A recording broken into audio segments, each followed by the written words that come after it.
Hola, en el vídeo de hoy hablaremos sobre el concepto de la bondad y la maldad en lo que concierne a la masonería. Hay un manuscrito que se llama Manuscrito Regius, que desde 1390 concreta muchas circunstancias en las que se tiene que basar la masonería. El texto, entre otros artículos, dice así: el maestro masón debe ser digno de confianza, a la vez constante y leal, al mismo tiempo sincero, y jamás tendrá nada que lamentar.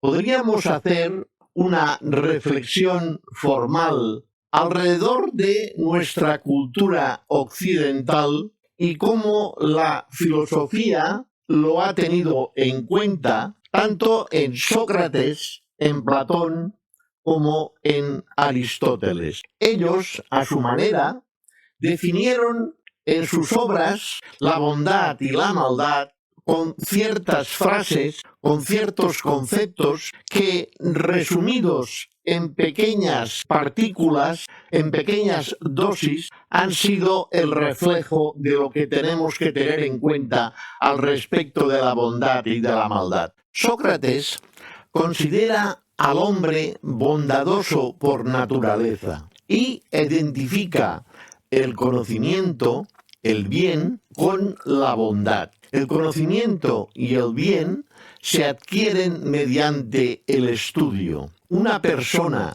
a juicio de Sócrates, es buena cuando se instruye y es mala cuando no lo hace, porque cuando no lo hace se convierte o permanece como un ignorante. Para Platón hay un concepto sobre el bien, que es la idea suprema, es la idea de la bondad, y entronca y cree que la maldad genera siempre la ignorancia, y la ignorancia es un enemigo del hombre. Al mismo tiempo, Platón nos habla de el mito en su mito de la caverna, nos identifica al hombre que no se ha movido de un entorno y desconoce la realidad. Por lo tanto, Platón enjuicia dos mundos: el mundo inteligible y el mundo sensible. Siguiendo el camino del bien y del mal, de la bondad y de la maldad, siempre asociados al conocimiento y a la perversión del mismo, que es la ignorancia, Aristóteles en sus conceptos nos dice que la lógica es una de las razones de ser, y al mismo tiempo cree en la manera de investigar, cree en la investigación, cree de alguna manera en el estudio, y al mismo tiempo cree en la ética. Nos fundamenta la ética que tiene que ser la base de todos los masones. Pero aún hace más, nos habla de la retórica. La retórica es el convencimiento masónico de lo que sabe y de lo que dice, y en momentos determinados hará uso de ella. Vayámonos ahora al siglo XVII. Tenemos a Thomas Hobbes. En 1651 escribe el Leviatán. Es el concepto contrario a lo que los clásicos que hemos tratado anteriormente nos han dicho. El hombre, según dice él, se trata de que es un lobo para los otros hombres. Hay que sujetarlo. ¿Y cómo se hace? Pues mediante una especie de pacto social, un pacto que en realidad es ficticio y que estriba en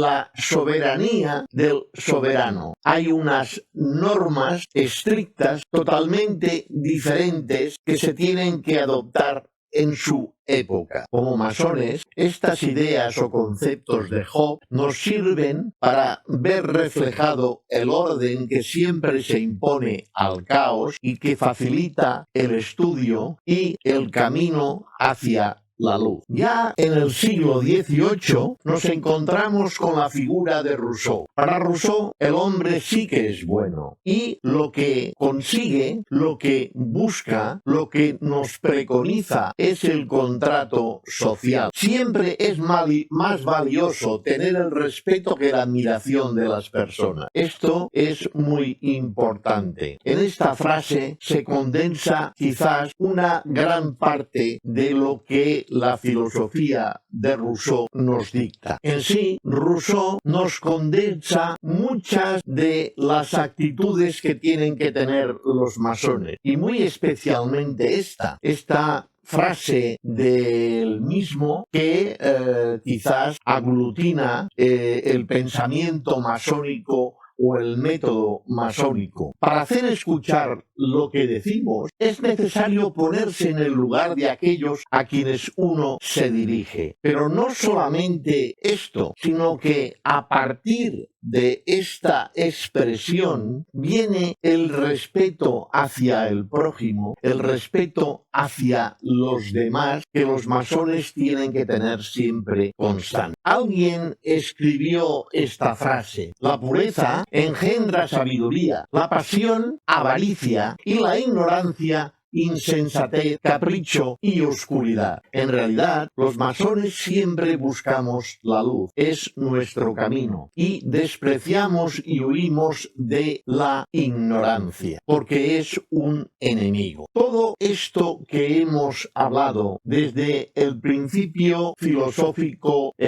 clásico hasta quizás nuestros días, tiene que venir englobado teniendo en cuenta que no todo lo que hemos hablado desde buen principio del vídeo va entroncado con el mosaico, con el blanco y el negro. Generalmente el negro es la maldad y el blanco es la bondad. Y hemos distinguido a caballo de los clásicos y de algún filósofo posterior a ellos que la bondad se tiene que imponer a la maldad. Y como masones nosotros tenemos que ir hacia la bondad, hacia la luz. Por lo tanto, en nuestras logias, siguiendo el método masónico, está el ajedrezado, es decir, el blanco y el negro. Pero no hay que olvidar, como masones, que este blanco y el negro que nos hace huir de la maldad también está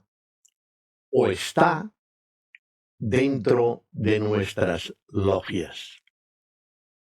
Si te ha gustado este vídeo, dale un like. Si quieres saber cuándo Manual de la Masonería volverá a subir otro vídeo, pulsa la campanita y de esta manera tendrás puntual información.